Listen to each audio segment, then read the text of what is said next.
I'm quitting Hyrox, and here's why. Good afternoon, Rio. How are you feeling? I'm excited. Yeah. Of all the Hyroxes I've done, this one I'm looking forward to most. I've been Rio's coach for 2 years now, and today, running it back in pro doubles at Hyrox Glasgow. How many have you done now?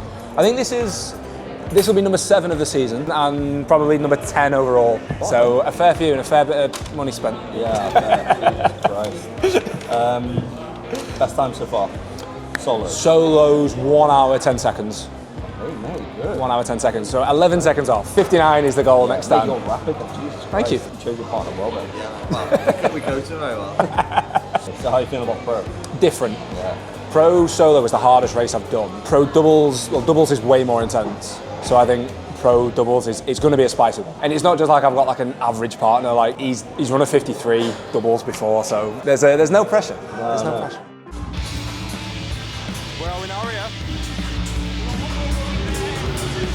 But what's funny about this Hyrox is this is Rio, but this is not me.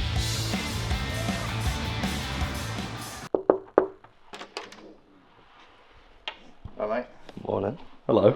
Right, unbelievable, isn't it? Do you know what I think it was? I was saying this last night to the paramedic. After being on a flight for 30 hours and like just being tight between like 2 people and just my body being really fatigued, it's just like the result of that. I wasn't even racing, it was just a freak accident. I think some people thought when they'd seen the update that like someone had knocked me over. Yeah, I bet. But it was just, I can't even like really remember what happened. I rang Rio this morning. I didn't black out, but you know when you just don't remember something when something hits you, the pain. That quickly. Because you went there, were you? No. It was on the ski. We were doing like 100 each. And I'd done my 100, stepped off, and all I heard was one pull. And I just heard a big old groan. The next thing I look over and Ben's got his shoulder. And then so I go and get the medics and they just say, no, you can't race. So obviously gutting that like Ben can't do it. But like obviously very proud of my mate Jack, wherever he's gone. Like stepping up 10 minutes before, he's never done a Hyrox. He's never done any of the movements. He just does like, he cycles and he runs. So yeah, fair play to him. Fair play to him. I thought someone had come over and whacked me or like shot me.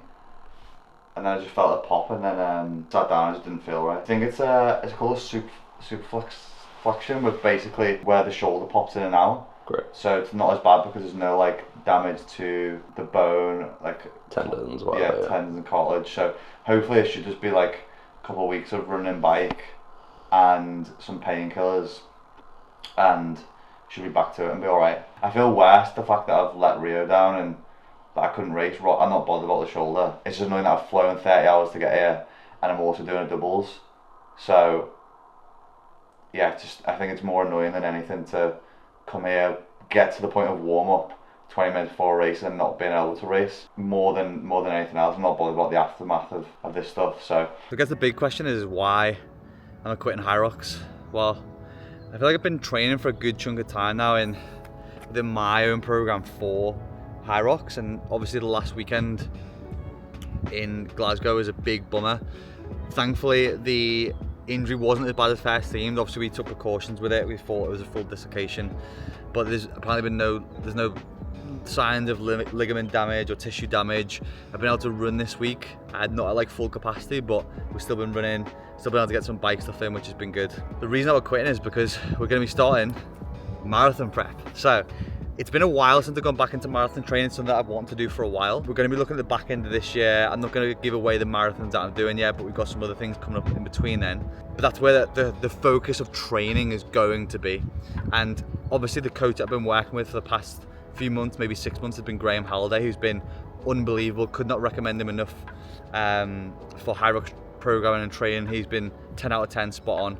But me and Graham are now finishing up just because I am moving away from my training being specifically geared towards Hyrox, and I'm going to be working with a new coach, which hopefully at some point we'll be able to get him on the channel and doing a bit of running training with him, because I'm really looking forward to getting stuck into that marathon training and taking training in a slightly different direction.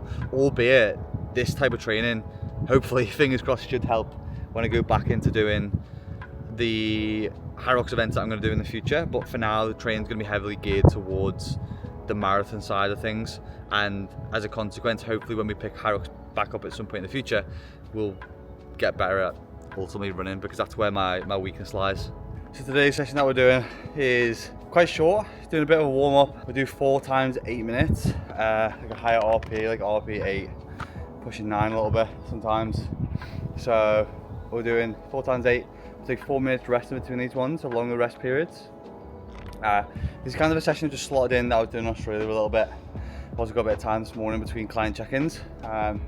Building up into marathon prep next week and just want to give myself a little boost of confidence. So we're going to be trying to run these, all 4 of them consistently at 3:40 pace for 8 minutes. Just gets us used to running at that quicker pace for a longer period of time. But it definitely makes a difference being in the UK weather. Not in a good way. Lap 2, it's not looking good. I feel like I'm carrying 10 tons of shit on my rear end, just dragging me around. It's been like an extra weight / wind resistance in the back pocket. It's not looking good. But we're going to do it anyway. We've also got some of those joiners on the track here as well, which is always nice.